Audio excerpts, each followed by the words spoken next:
Abra, abracadabra, abracadabra. Feel the heat under your feet, the floor's on fire.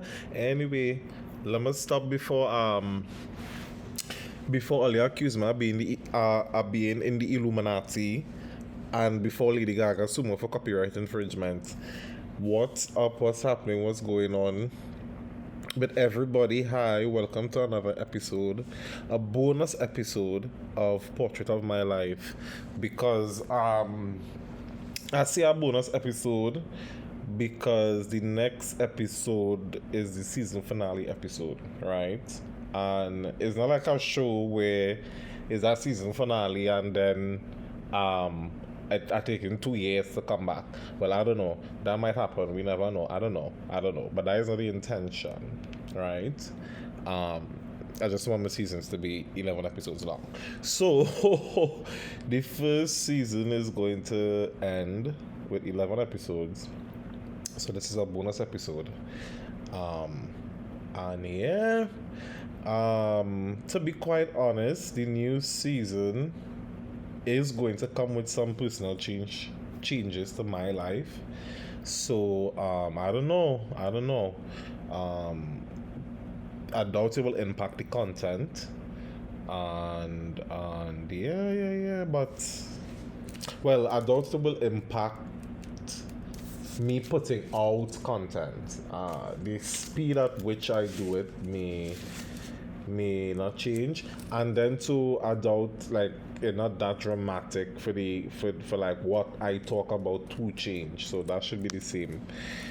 But yeah, things will just be different. Whether things will be different. So I have an episode here with some things that happened between the last episode and now, obviously, but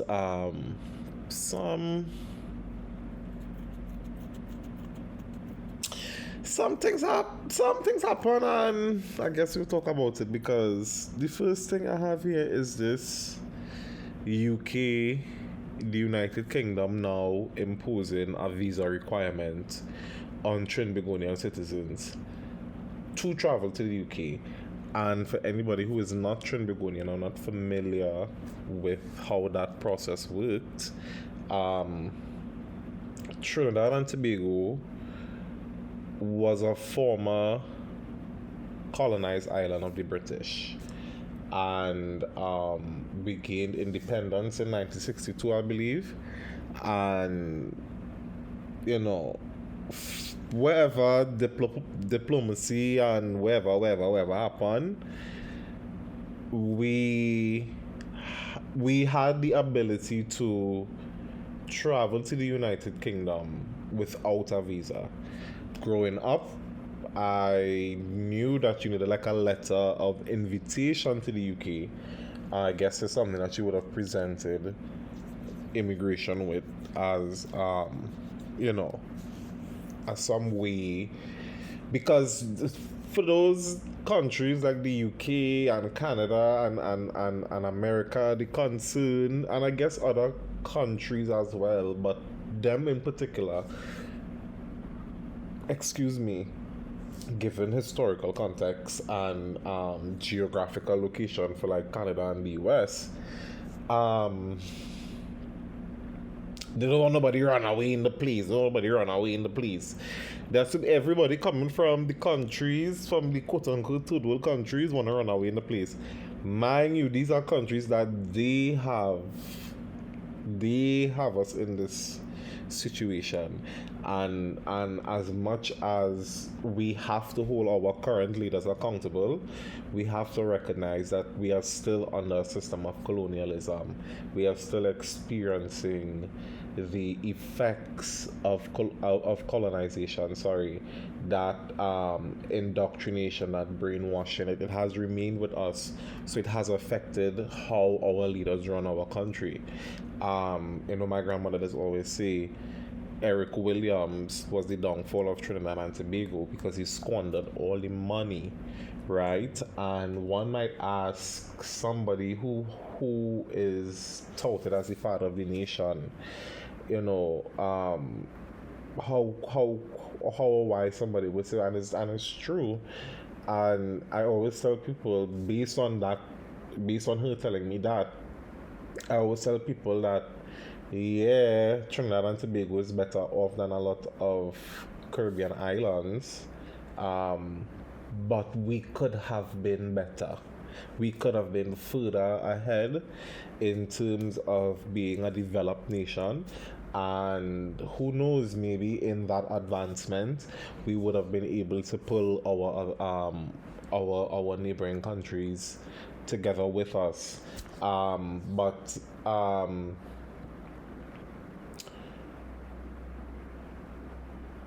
these countries, these first world countries, these superpowers have done and continue to do irreparable damage to cultures, to civilizations, to the environment, to to nations, to, like, the list goes on and on and on and on and on.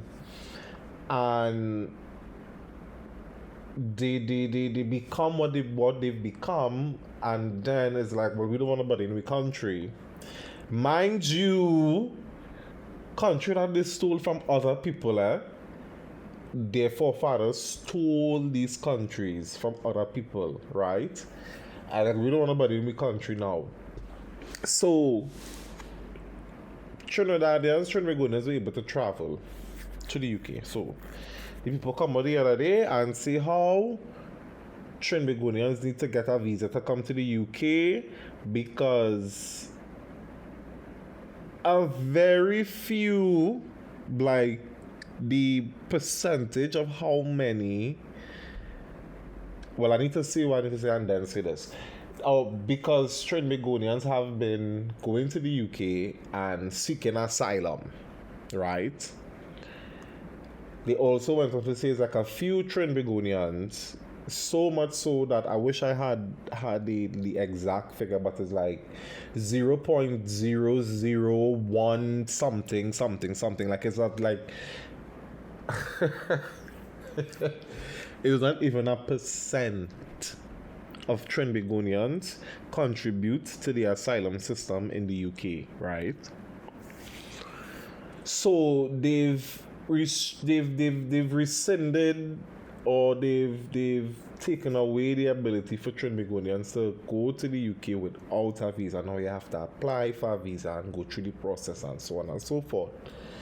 Because some Trinbagonians have been seeking asylum. Seeking asylum, by the way, is a human right. Right? So, if I'm not mistaken, countries, at least under the UN, have a responsibility to open the borders to asylum seekers, right? If I'm not misspeaking, if I'm correct, we have a responsibility to asylum seekers, right? So it's a human right if somebody feels as though they're living in a country where they're either under persecution, their life is at risk, like, there are reasons you can seek asylum. So it's a human right. So they're telling us that they take back the dirty visa because Trinbagonians, a former colony, seeking asylum in a country that has benefited for decades, if not centuries, off of the ancestors of the people of this country. All they want to take back all the dirty visa. All they want to impose a visa, right?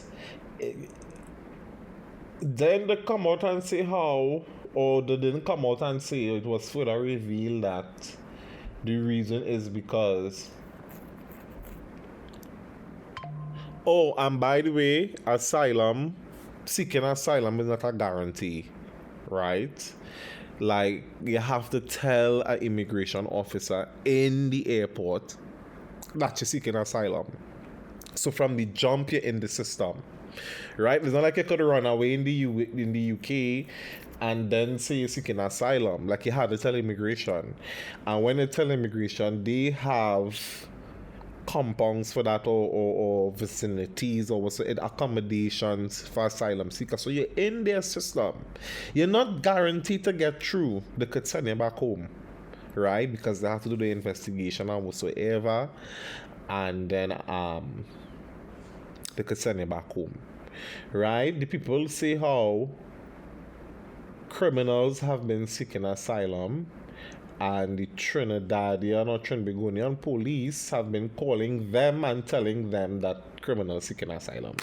I don't know if they meant that within their investigations they've been finding out that criminals seeking asylum. So if the criminals seeking asylum and the criminals seeking asylum is the problem, send the criminals back fucking home. I know. And I don't want to make this about, I don't want people to feel like, you know, how, like, we've run into going to fucking UK. Because, first of all, it's very expensive to fly to fucking London. Right? Titi to Pongs is a lot of money. Right? And I'm not saying that I would never want to go to the UK in life and see Big Ben and then go and see if we could see the clock. Right? And I like gloomy weather and I like to travel. So I would never front like if I never did want to go to the UK. But now that I have this fucking visa, I know why pushing up myself to go all the telling people Franco and telling them what I'm in the country with this whole visa thing. Right? Because it's not like we can't afford it. But now it's this inconvenience and you have a chance of being refused. Right? The saying is that is the reason why. I must say it is bullshit. It's bullshit. Although we're in the country. Although we're in the country. Right? And after doing what they do to the world, all they don't want to hold up all the responsibility to humanity. All they don't want to hold up all the responsibility with all the dirty fucking yellow teeth. The terrible be dingy and crooked. And then this fucking pasty piper palaver and she can't up and down Trinidad. Wish she visa to be here. She ain't overstay she time on this dirty one. Zoe. Dirty. Why she ain't go back in she fucking place?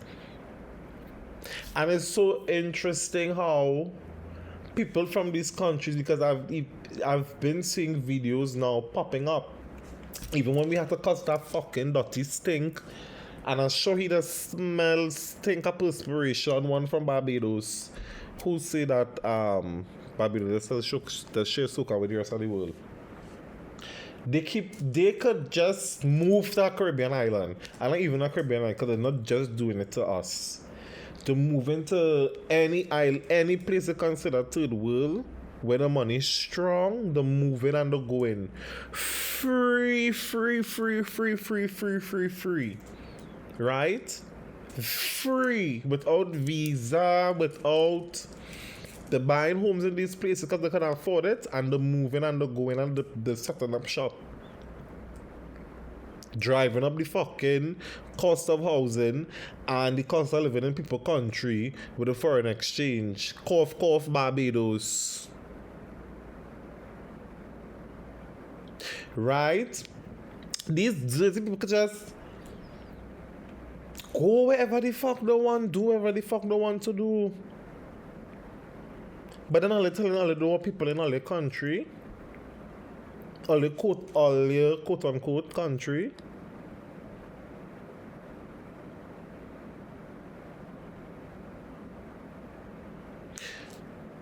somebody was saying, well, Trinidad don't have nothing to offer the UK, so it's not like if we could impose a visa on them and it would make sense. That is not why it wouldn't work, right? And for me, just imposing a visa just for the sake of it, to me, I bad mind like that. But it wouldn't work not because we don't offer them anything. We do offer them things. We do offer them tourism. They love to come to Trinidad and Tobago. Right? Like the highest amount of tourists in Tobago is British tourists. Because there's I think 2 direct BA flights, British Airways flights that come into, like the market is like British, German, European market in Tobago. Right? So we do have something that they want. But the problem is there are other Caribbean islands that they could just go to. Because our product isn't the best. And I ain't go dress down with government because right now I'm dressing down the UK government. I'll dress down with government at the next time. Right? But it will just go to another Caribbean island. So, in order for it to work or if in order to make sense, the other islands have to join in solidarity. And somebody was, mind you, all the guests should have she put her name here to talk about, to mention, all she say was the Caribbean islands need to get into Caribbean traveling together and make it cheaper for everybody to travel within the Caribbean.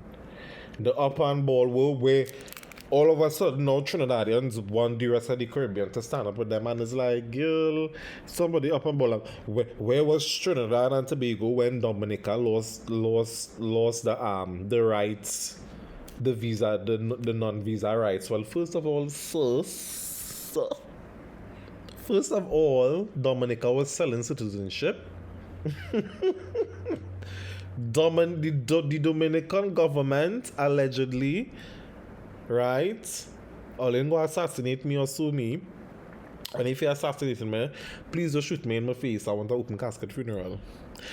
The Dominican government allegedly was selling Dominican citizenship to I think Chinese, to China.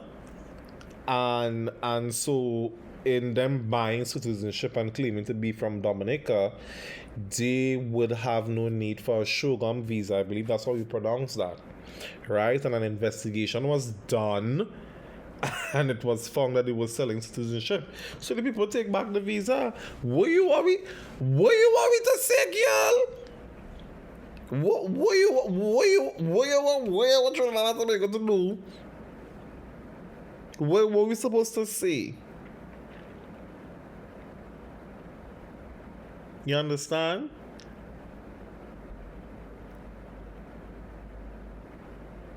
You see people like that? I had this next one talking about she retweet this thing.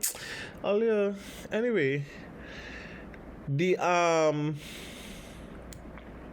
and short of the fucking story is, all you could hold all the dirty thinking for that dead balls.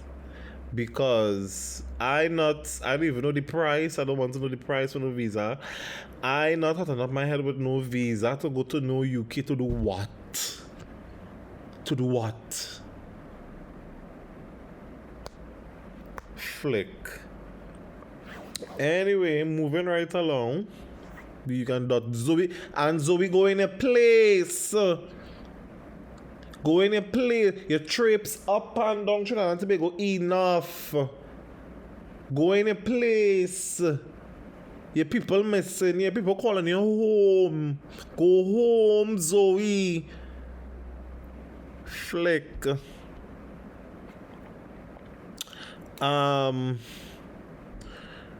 Anthony Mackie came up with a video, and I'm gonna talk about it later on, but he basically said that success is given and not earned. And I'm just here to say that to a very, very, very large extent, that is true. Meritocracy is a lie for the most part. And the parents listening, this is just a little teaser, and we could probably have a larger discussion at the next time. But please teach your children about networking and the importance of networking and knowing the right person and making the right connections and building the right bridges. Right? But yeah, meritocracy is a lie. That might sound a little jaded, but that you'll be a bit naive not to take it seriously, or at the very least consider it, right? Moving on. I have a problem. I've been observing this. I have this problem. Ever since now, I have a good memory, right? Or at least I believe so. So, I remember the cultural shift that was the skinny jeans, right? And fashion wise, and I guess it could be meticulous and a bit nitpicky.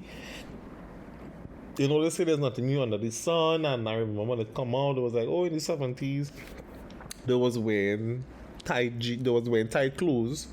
It wasn't called skinny, skinny jeans or whatever. And then again, it was just skinny jeans, but that one I want to talk about anyway. Clothes in general, like at first it was the skinny jeans, and then it was every schoolboy wanted his pants to be like a skinny jeans, like a slim fit, right? So I remember that cultural shift. I remember how much people resisted it, how much the culture resisted it. And then I remember, of course, when it started to be more accepted. First, it was just the metrosexuals, right, or the undercover bullers or whatever that had the courage to do skinny jeans. And then more and more and more and more and more, you see, like, straight men start to do skinny jeans. And so now the market for we still in the skinny jeans era, in that it has moved from just skinny jeans to skinny every fucking thing, right? And it still saturates our market in a way that blows my mind. In that, if you go in a store, if you go in a clothes store, if you go in one of them little boy, one of them little girl Instagram stores, it's skinny pants, skinny fitting pants, or fitted pants. They move on from skinny to fitted. It's fitted now, right? And then I was watching a video on TikTok with Prof. He's like this fashion man from the UK, black man. Very fashionable. But you ain't gonna see he in that fit. And he was basically saying that silhouette, that fitted silhouette is very Italian. It's an Italian cut, and it's for Italian bodies. It's not it's not made for big burly, and we don't have skinny bodies like that here to that magnitude, to which the main fucking fit you could find in a clothes store is fitted or skinny. I don't understand that. That's not how our men not made up like that in a majority sense.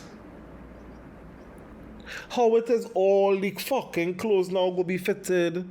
What about regular body people? And I don't mean regular in the sense that being skinny is irregular,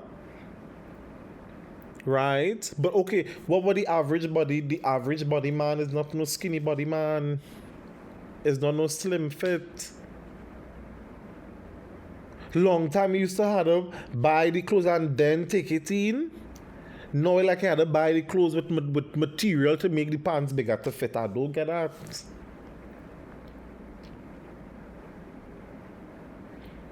It's not like you're going in the store now and you're putting on the pants and they're saying, oh, well, boy, I might need to lose some weight. The pants and them naturally come in fitted. It fitted. So you're paying the seamstress and I'm out of fucking business then. I don't get that. And then the pants and them had this small crotch. Where is that? these short crotch pants. I don't know if these. I gone in Bradford the other day. I said, but where is this? How are you only making these skinny? Where is this? Who are they making these clothes for? These stores and them I could understand. That is the style. You know? But always a clothing store, they're selling suits, formal wear, school uniform.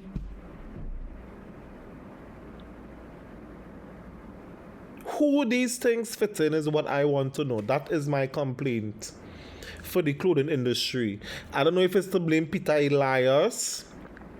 I don't know if it's to blame Claudia Pegas.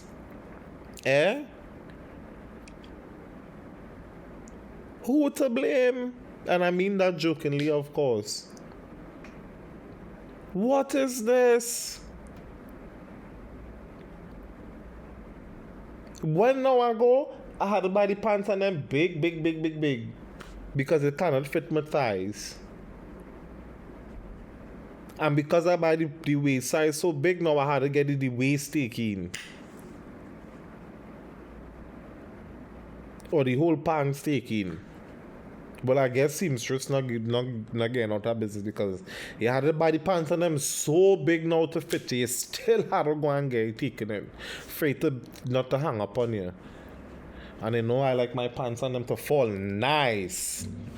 My pants on them at the bottom, by the foot of my pants doesn't have no breaks in it. You know the break is when the foot does fall. No, it does be straight and nice and neat. Because when I put that seam in my fucking pants, so if you pass your finger, I go whoosh, you get a cut. I had to bring a band-aid for you. I like my pants to fall neat and nice.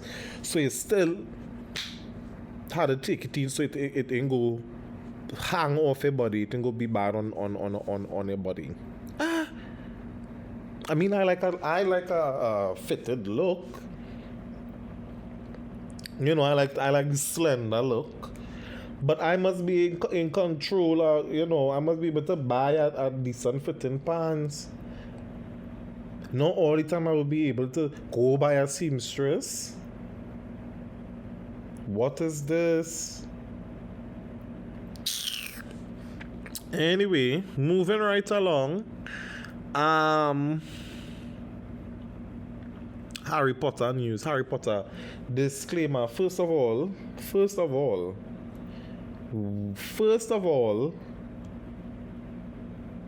consuming Harry Potter content is a bit controversial because J.K. Rowling is a proud TERF, and I can't remember exactly what that abbreviation means. And I don't think there's an abbreviation. There is a whatever the fuck it is.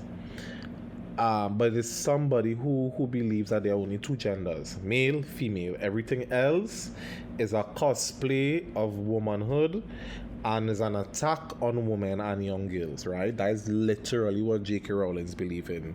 J.K. Rowling is the writer of Harry Potter. J.K. Rowling... Anyway. So, J.K. Rowling is anti-trans women, or trans in general, right? Love the gays, right? But can't wrap her head around trans folks, apparently. And, this is not because she has been thoroughly and rightfully dragged. It's still fuck you, J.K. Rowling on this side, but I have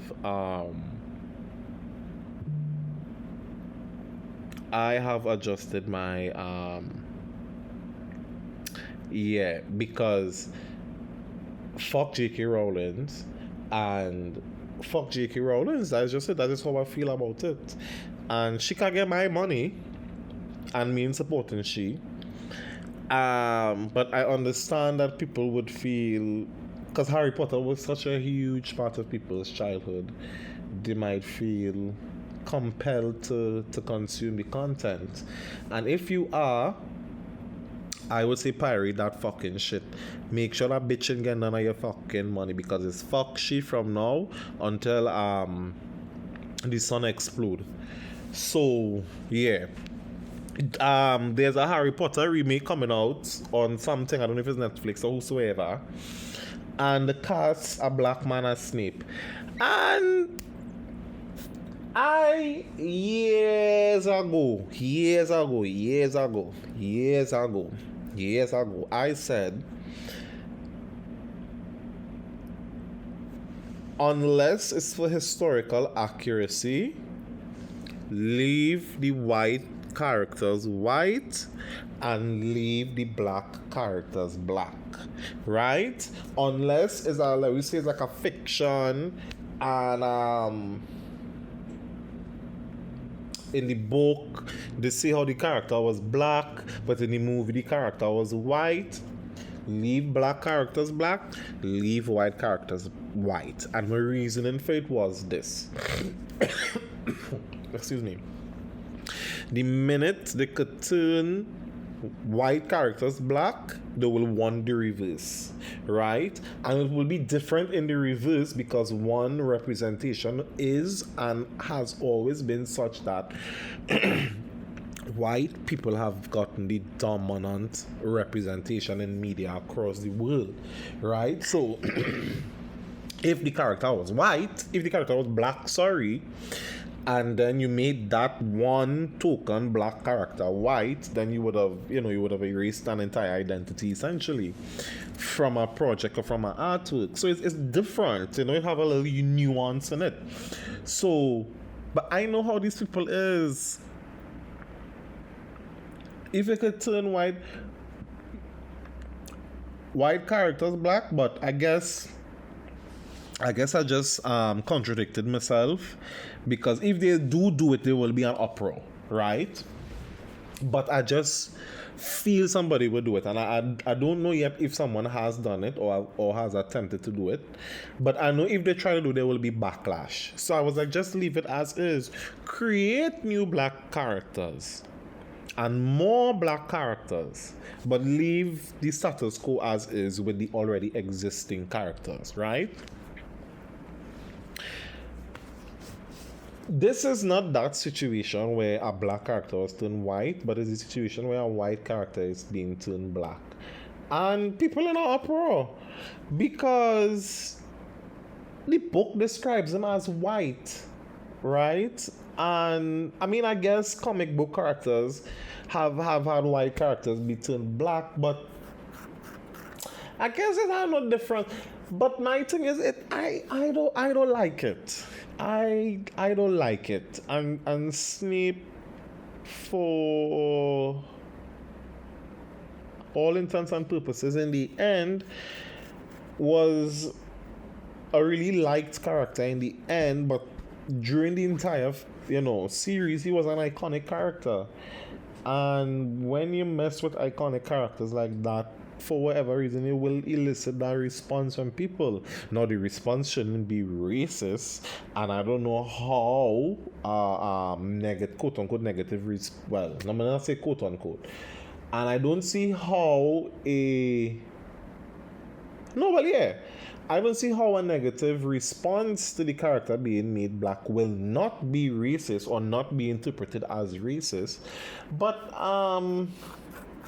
I don't know. I guess I'm saying that I find they should have leave the character white. In my head, like, there's no need to. I guess maybe we're starting at the end. Or maybe I starting at the end, because the people who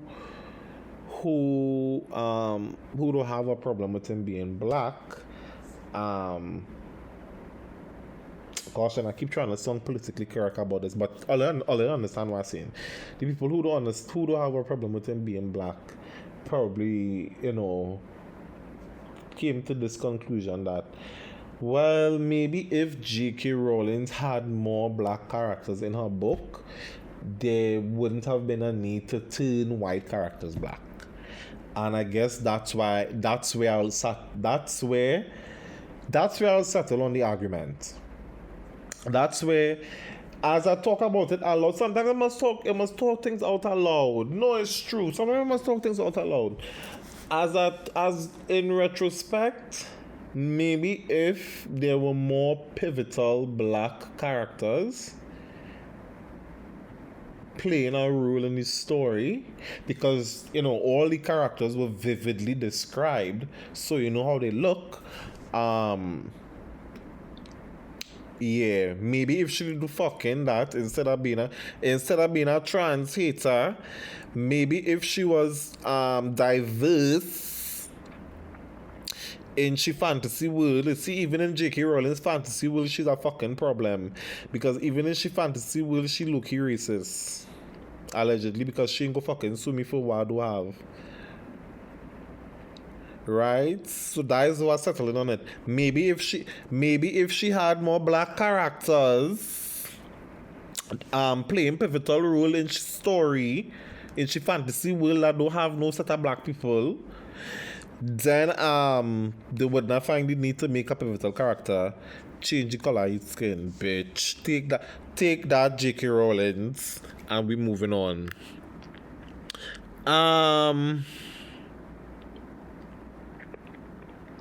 I want to talk about this first, and then I'll go talk about them two things, and I'll go try and end on a light note. I've been seeing ads on Twitter for these slapping competitions. It's like men slapping each other to see, I guess, if you get a slap and a knockout, you lost. The slapper go win, like who could slap who the hardest, right? I don't know where they show, but it's showing some ways a big, well-produced competition, like how the meme with the girl from Love and Hip Hop does go when what's her name is Mimi Faust make the sex tape with the man. I can't remember her name, when she was swinging from the shower curtain. And she was like, it was well produced. There was lights and camera and everything. Like this is a well produced show. Competition. And these men slapping the shit. No, like there's no headgear. The only thing like I see they're wearing is like an earpiece, so I guess like the eardrum ain't go bust from the impact of a slap. Listen, there's just one that I keep seeing, like the man gets slapped so hard that his face get cut and he bleeding, right? So it's slap for slap. So like the first couple slap he face bust. So the man had to slap him again. And then seeing how he tensing up, anticipating the slap, and the slap coming in, and the showing the slap in slow motion. What madness going on in this planet Earth that the half people living on, boy? That is madness. And I see a video the other time talking about how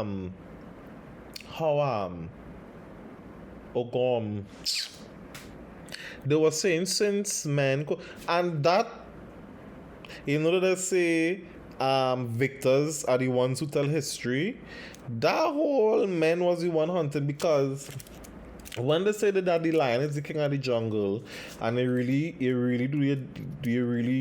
dig deeper, is really the lioness just be doing the majority of the hunting.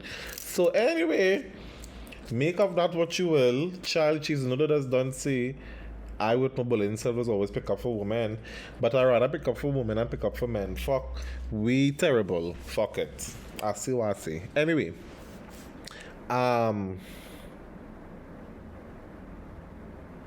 they say how since men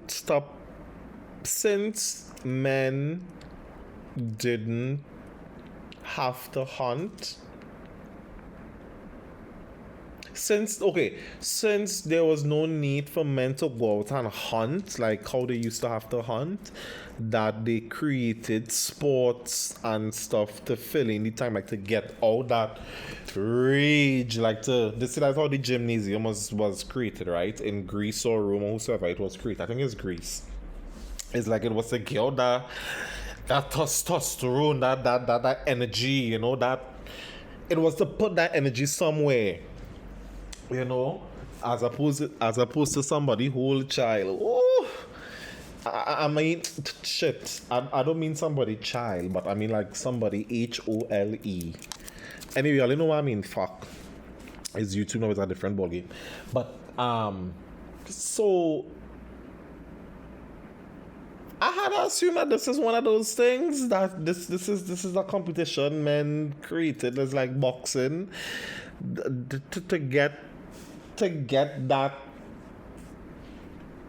energy out. I don't know, because I just kind of side eye these research videos that I've seen, as well, these so-called documentaries, where they say like the reason like I saw a video the other day of them saying that boys need to wild play, like wild play, ramp wrestle with their fathers, like that is a thing, so that they could get that is them getting that energy, teaching them how to get that energy out positively, that kind of thing. So I mean, I could see the logic behind it, so I don't want to say that is true, but I'm just saying this is what I've seen and this is what I've heard.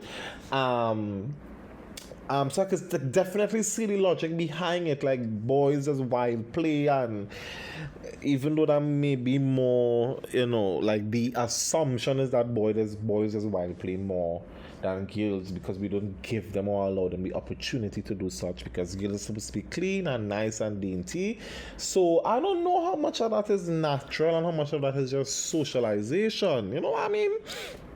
But it definitely, when I see shit like this, it definitely begs the question, is it that we're just naturally we have to get that rage, or I don't want to call it rage, even though that's how it manifests most of the time, but I want like energy. I want to call it that energy, that testosterone out, and that it just manifests in some men. I feel that is why so many men are violent, because they have a lot of repressed energy and repressed emotions, and it doesn't manifest violently.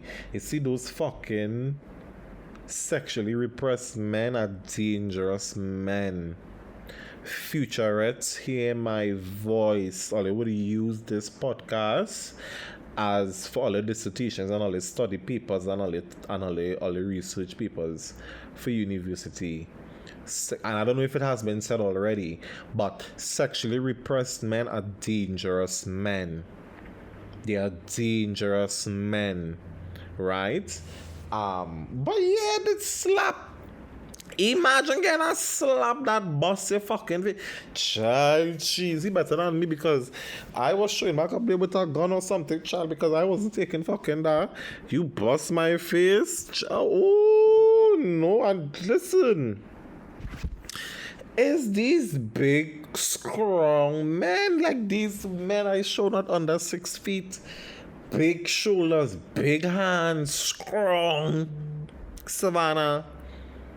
Strong, but child cheese and white child cheese. Why people, let's do that mission, because why I volunteering, at least in boxing, it have protective headgear, it have the boxing. I mean, my tie is the next one that you can't tell me you just do my tie and he's not a sociopath or a psychopath. Child cheese. I don't. Let me stop making all these assumptions. Dochi, girls, sorry, I can't sing none of your songs because I don't know none of your music like that. But Dochi is an artist that good one of my best friends. At time I went by him and he was like, yeah, have I heard about Dochi? And he pushed you on YouTube or whatever. And I was like, all right, okay, Dochi. Okay, Miss Azealia Banks Jr. or wherever. But beyond that, I've never listened to her, right? But based on what I've seen, because I've seen like clips of her videos and stuff, the girl is talented. I watched some of her Tiny Desk. Like, the girl is talented, right? And I've been seeing it floating around also that she's an industry plant. And even though I don't have a full understanding of what an industry plant is, my understanding of what an industry plant is somebody the executives basically made in an attempt to make money off the culture. That is my understanding of an industry plant. That is not really somebody who is talented, but is somebody who the executives of the industry manufacture, place in the industry so that they can make money, right? Off the culture, off of black people, off of black culture, black American culture, right?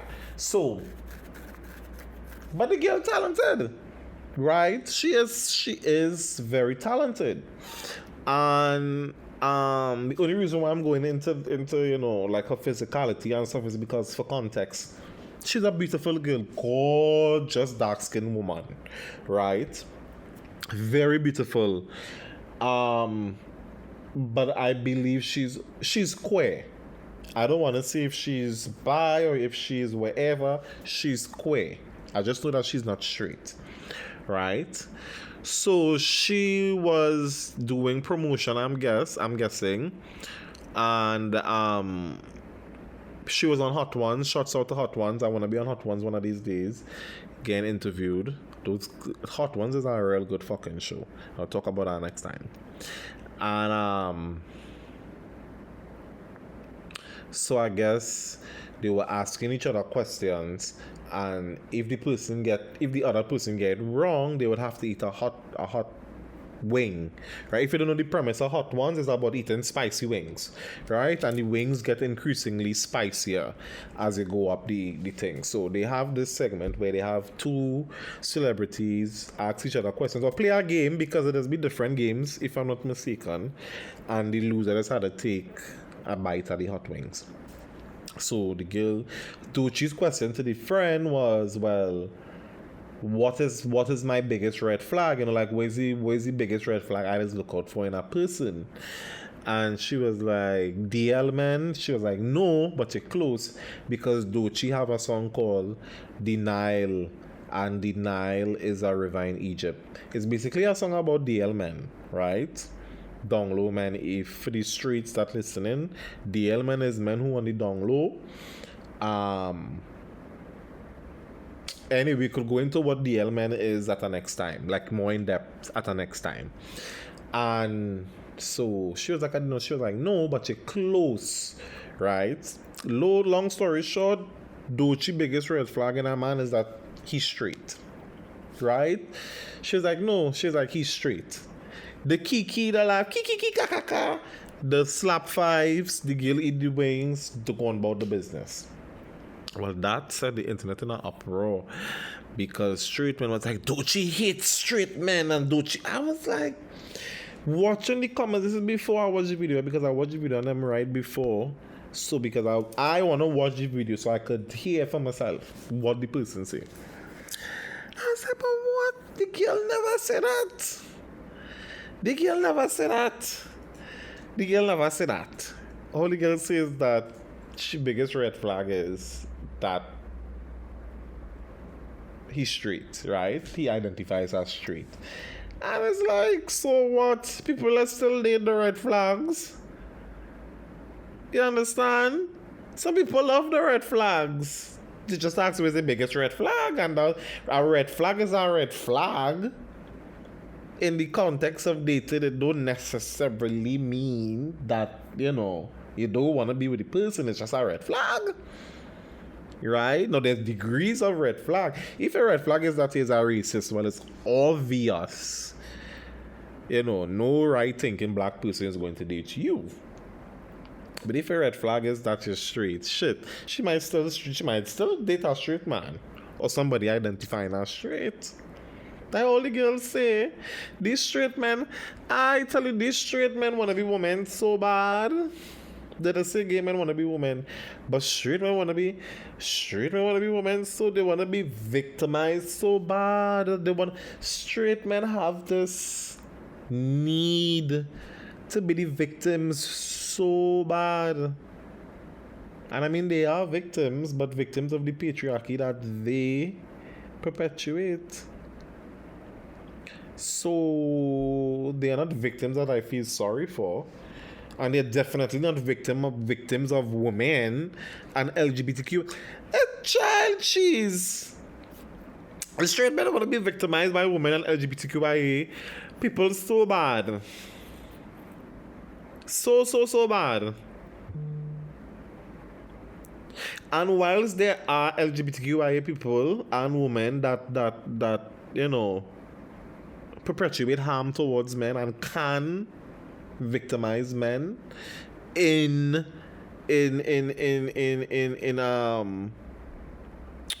how to put it, it's not in a general sense. Women and LGBTQIA people do have the power in society. We not above straight black men on the totem pole. Stop it! Stop! You're not victims. You're not our victims. Stop!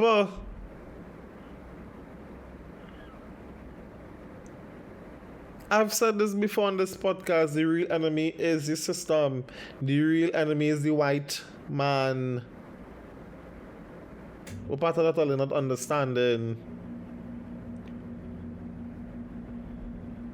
We cannot oppress all the.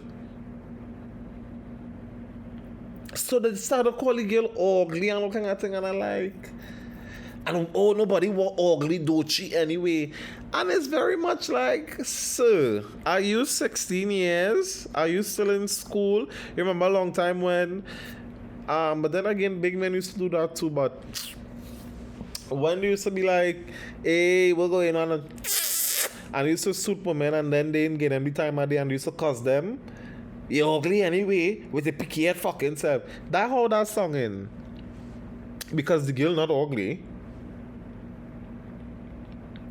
And straight men have this thing that is do that once they discover that they are not the center of attention or they are not the desired, straight men do not like to not be desired. That is how we just get incels. They don't like when they are not the main attraction. I just tell straight men all the time. In the straight world, you are a 10. But in my world, baby, you're barely a fucking 5. Relax yourself. Humble yourself. Not everybody wants you, and not everybody's supposed to fucking want you.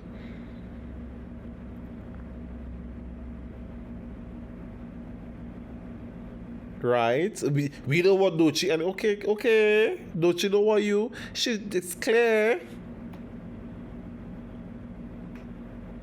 That is the behavior. That is probably why straight people is a red flag for fucking she. Straight men. Because she was very specific. Clearly she not checking for all you.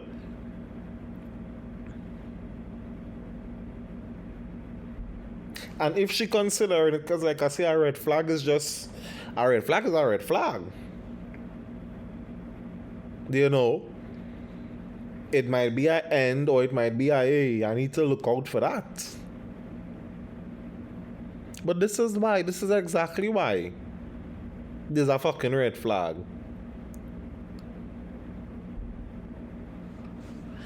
And leading out of that or happening around the same time, I guess Anthony Mackie, if you don't know who Anthony Mackie is, he was the star of Captain America Brave New World. He is like Captain Falcon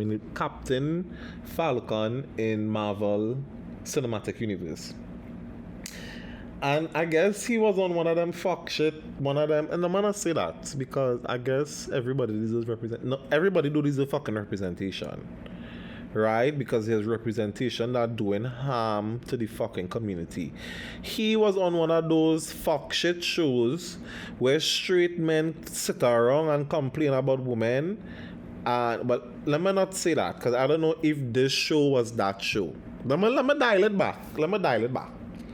He was on one of those shows where men sit around and discuss men conversation. All straight men, right? Let me not be unfair. I don't know what kind of show he was on.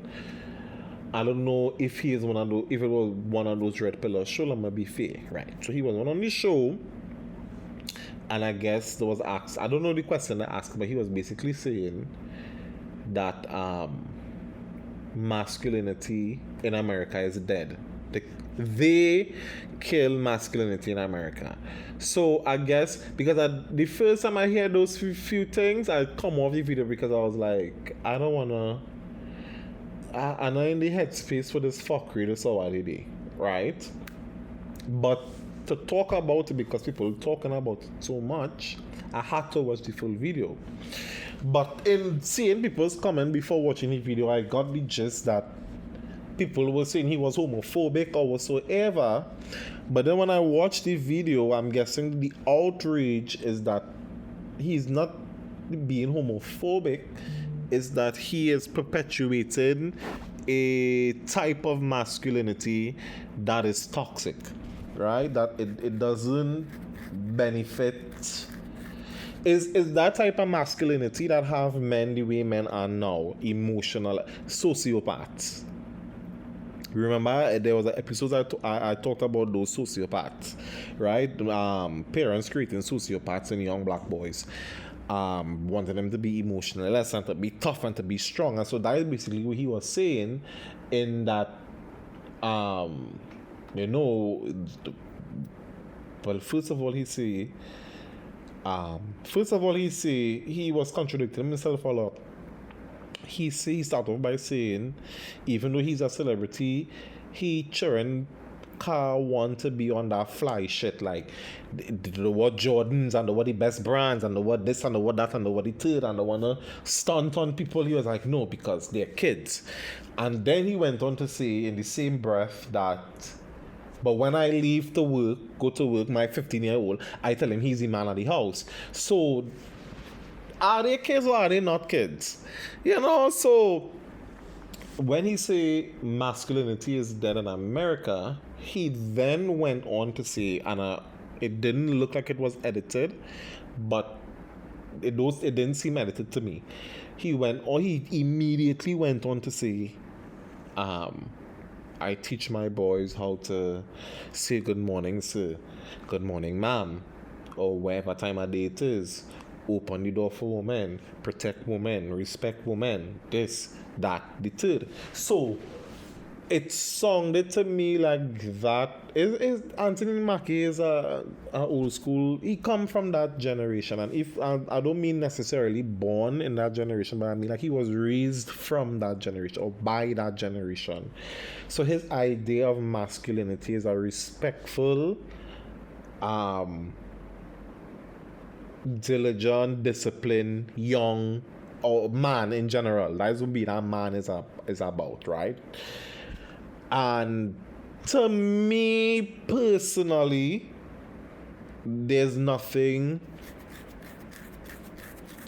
wrong with to me with what he was saying, right? I don't think that Anthony Mackie's idea of manhood is necessarily wrong.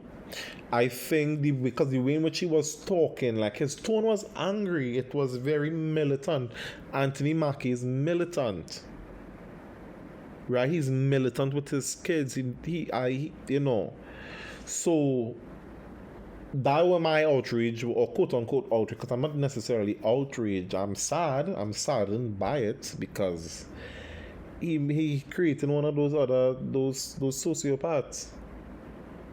And I'm not a professional, and I'm not calling nothing on. But when you raise, this man up and be tough, but you can't enjoy things that kids are supposed to enjoy. And when I'm not wrong, you had to be the man, and you had to protect, and you had to. The conversation has a bit nuanced it, but I definitely I can't be mad at a man wanting his son to be respectful. And I didn't go and watch the interview, so I'm hoping he didn't go on to be homophobic or whatsoever. But I do think he is a bit very militant. And Anthony Mackie has always given me that impression of somebody who grew up with like a militant, like you could tell who grew up with a military father. Who father was in the military. So I wouldn't be surprised if his father was in the military, or he grew up with somebody who was in the military, or if he grew up in the South of America, because they have that kind of culture. I remember one time he said he don't take photos with fans, and he was dead serious. And his explanation, very reasonable explanation, but just like by the way he does talk, it sounds as though he grew up in a military household. I guess is what was jarring for me, is that he's very militant with his kids. And yeah. So that is that with Auntie Dochi. Gil continue doing a thing. Fuck the haters. If they say it's an industry plant, let her hold the mother cunt. You're making the money. You're doing a thing. And if straight men is a red flag, there's a fucking red flag. There's more than a red flag.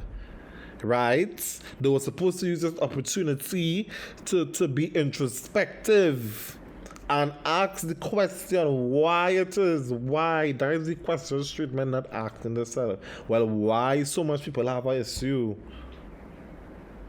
Fuck. Everybody can't be lying. And with the Anthony Mackie, I say go and watch the interview for yourself. Watch the interview for yourself. Right? He is militant, and he have to let them churn be churn. But right. The last thing I want to talk about KG.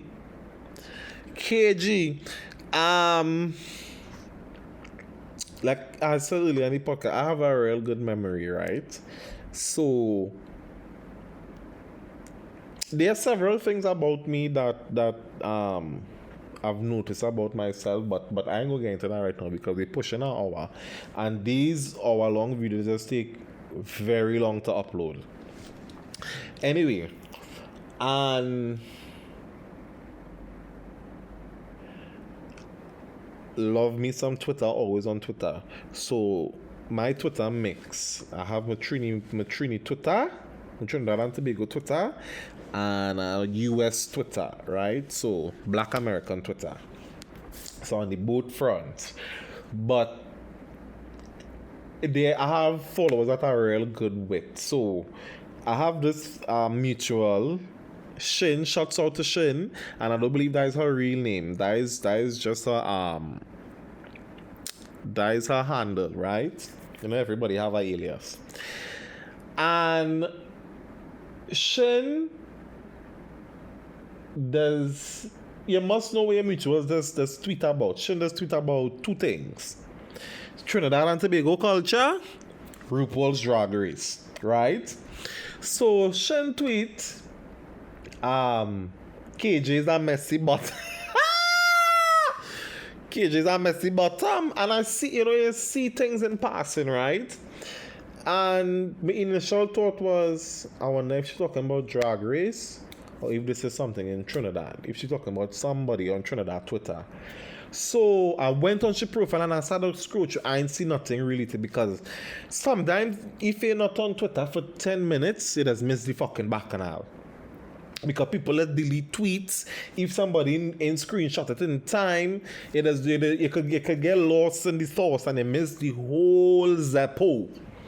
So I thought it was one of them situations. I said, oh, ask KJ. KJ is a messy bottom. So I laugh out and then I just continue about my business because I couldn't determine who exactly she was talking about. And sometimes, all the time I go in people inbox to ask them about bacchanal. Days pass, I get ready for work. So I'm on the porcelain throne, scrolling through TikTok. And the first fucking video come up on TikTok it have this fella going around interviewing like the interview that I see, the first interview was I wonder if he's the fella doing the interview. Anyway, I think the first thing I see was the interviewer stage manager, who I guess is iconic, legendary in the business, in the soca industry business, partying, party promotion, that kind of thing. He is one of them elders and them in the industry. He out long time. So I guess it was one of those type of interviews, but the KJ fella, I guess, is a producer. He does produce music. He have you in studio, and so he does work with them soca artists and thing. So I watching the video now, and he started to talk about what he's, I don't know, because it had something that is catchy in the video. Real soca artists was in the feeling this year, and if you remember my last my carnival special, I say that a lot of soca artists was really in the feelings this year. Full blown and voice beefing. I say, ooh. No, I'll be the first to admit that I just be. If it's not a soca singer, if it's not a soca artist, it's very rare that I would know. Like even for R&B and thing, like outside our rap, because it is normally assume rappers write their own music. So it is good to look to see if they write their own music, or at least I do. The only like writers, like they know how people could tell you big R&B writers. Like, I mean, of course, there's Jimmy Jam, Terry, and like Babyface, and but like for me it's Mariah Carey, so I could tell it, like, you know. But like beyond Nadia Batson, beyond like them, you know, the regular crowd, like I don't know writers and producers like that for soca. So apparently he is like a producer. I don't know if he does writer whatsoever, but full blown also were writers, right? Anyway, Lama, I telling this story like I know, but I know this because that me don't know what the question was. It don't even sound like. You don't have people and them, you don't have to ask them fucking nothing. You don't like them little children. You don't like them little children, you don't have to ask them nothing. They come and again here. They come and again here, all the Zeppo. They come and again here, the whole punk. And yeah, mommy and she boyfriend fight last night. You don't ask them that, you know. You never ask them that. But the giddy with the gossip had them giddy.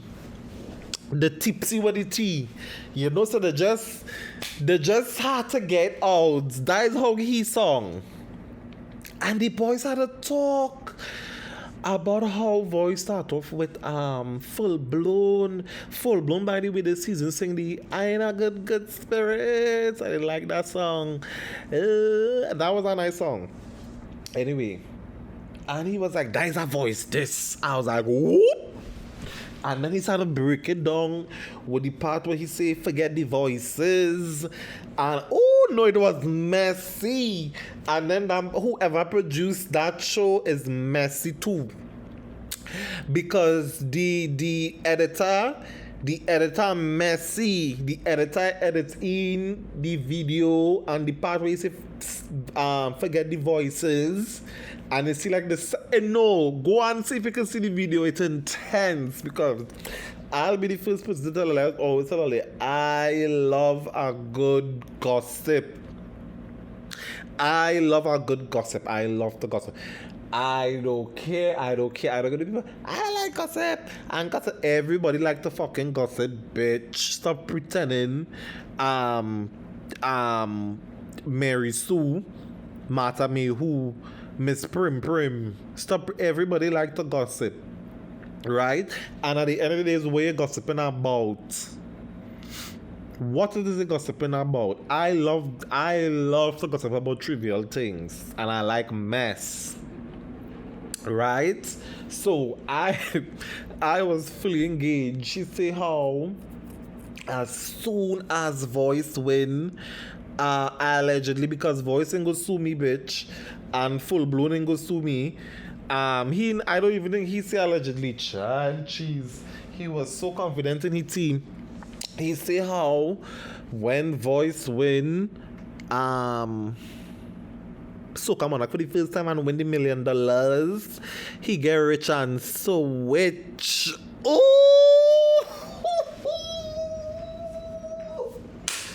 And in the good spirit songs, they really talk about how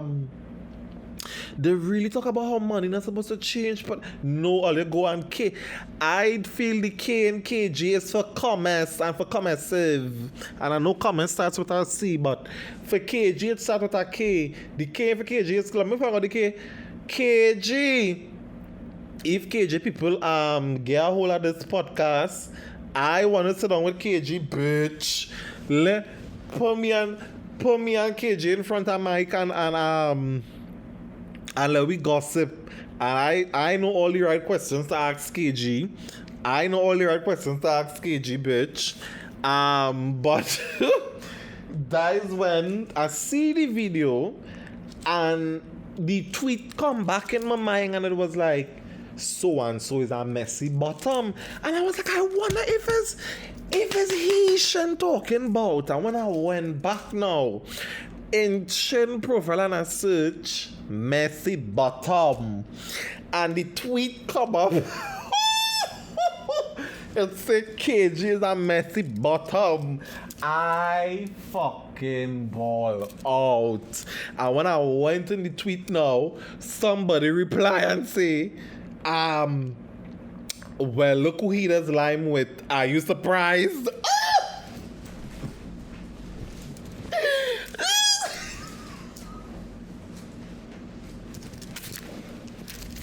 KG people, page and KG people, last episode I page Destra people, up to now Destra people can reach out to me with the time and place to do the Destra interview. But also I need a little send a SOS out to KG people and let them know that I want to do an interview with KG about the culture. And on my interview, he don't have to worry. He could spill all the tea he wants, bitch. But I will be saying allegedly, he could get the tea with all the alleged part. They ain't gonna have me tied up in the court at all. But yeah, I love my people so much. KG is the definite. If mouth open Tory jump out, what a person is KG. That is KG. KG smiled from ear to ear while he was giving that whole gossip, that pong. He even went on to say, they don't want to talk about it, so I talking about it. But what you mean that the three people who it involves directly don't want to talk about it, so you go talk about it?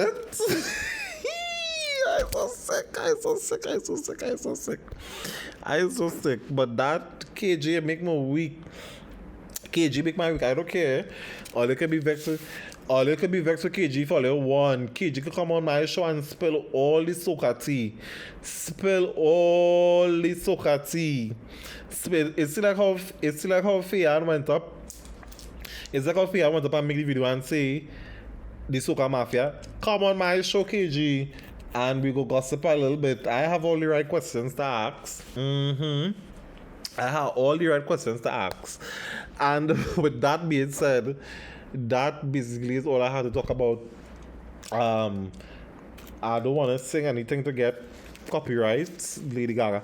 But Lady Gaga album Mayhem is out. To me, it's a really good album. It's very Lady Gaga, and it has some songs on there I really like. Well, I really like her 2 lead singles. Because Abracadabra and Disease is lead singles. Really like those.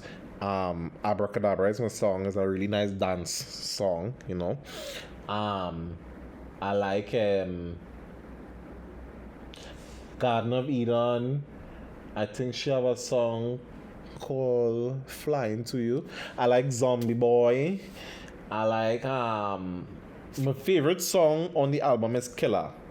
I really like this song of his very funk, psychedelic kind of like. I like those instruments. I like the vocals, like the Z's. Like I love the vocals. Like Lady Gaga have a way she does do her vocals that are like on Enigma. Dan dan dan dan dan dan dan dan dan dan dan dan dan dan dan dan. Like I like that and dana the killer song is dana dana dana dana dana. Dun, dun, dun, dun, dun, dun, dun. I like that. I like that. Dun, dun, dun, dun, dun, dun. I like that. So, check out Mayhem by Lady Gaga. I know I'll always support the child. I'm not going to say I will always support Lady Gaga, but today I see our tread. Lady Gaga. No. Lady Gaga. You're walking a very, very thin line with me right now. I see a thread earlier today about this Lady Gaga. I'm not going to say I do not will never make me hate you, Lady Gaga, but you're walking a thin line, Lady Gaga. But since they do them thing in the past, except for the Israel thing, no, that was in the past too. Since they do them thing in the past. And people, let's grow. I give you a chance, Lady Gaga. But not too much. You're walking on very, very thin rope right now. Anyway, chill. Thank you guys so much. When I say you are the reason why I do this, I'm not exaggerating. It really was you guys saying to me in the past couple of months, like when are gonna do the next episode, somebody tell me, hey, I've been waiting for the new episode so much so that I listen to the old episode. So shouts out to you guys. Shouts out to you, Doc. I'm not gonna use a real name, but by me saying Doc, you will know that I'm speaking directly to you. Shouts out to you. Thanks so much for listening. Thank everybody who messages and says, here's what you need to do for me. DM me if you made it this far in the video, in the podcast. DM me your preferred pseudonyms, your aliases, so I could shout you out in the videos. And once I shout out, you would know I'm talking about you, because I don't want to use people's real name for entertainment purposes, Some people weird and you never know who listening, and next thing I'll go and Google the people's name or Facebook it, Twitter it, Instagram it, whatsoever it is I'll do, and then I enable. So DM if you made it this far in the video, and I will know if all of us really listen to the whole thing. DM me an alias that you would like me to refer you to as, and I would next on the season finale, I would be thanking you directly, right? And then moving forward, I could address you by that pseudonym and not feel bad, right? So thank you guys so much for continuing to listen. I really enjoy, and why I enjoy doing is just literally coming and talk to all you, giving my opinion on pop culture, what's happening in our culture, what's happening around the world, politics or whatsoever. So now that I'm on Miss YouTube is a different ball game, and not that I have this need to be seen or heard by a whole set of people, because I really I'm not trying to monetize this. I just want to do it. But please feel free to subscribe to my channel, share the video. If you disagree with anything that I'm saying, let me know. Let we have a discussion. Let we talk about it. Let we, add to the conversation in a meaningful way, in a way that seeks to expand all of our understanding on things. I'm pretty sure that in past podcasts and in podcasts to come, in content to come, that I would or have said things that were incorrect, politically incorrect. You can feel free to challenge me. You can feel free to call me out. I ain't gonna always be right. And what I say, in my opinion on things, may not always be politically correct. So, feel free to reach out. Let's have a conversation. And let's keep the talks going. Let's keep the shits and the giggles going. No shots out to those hoes because fuck all you too. But anyway, let me come off ahead. This running on and on and on. Bye.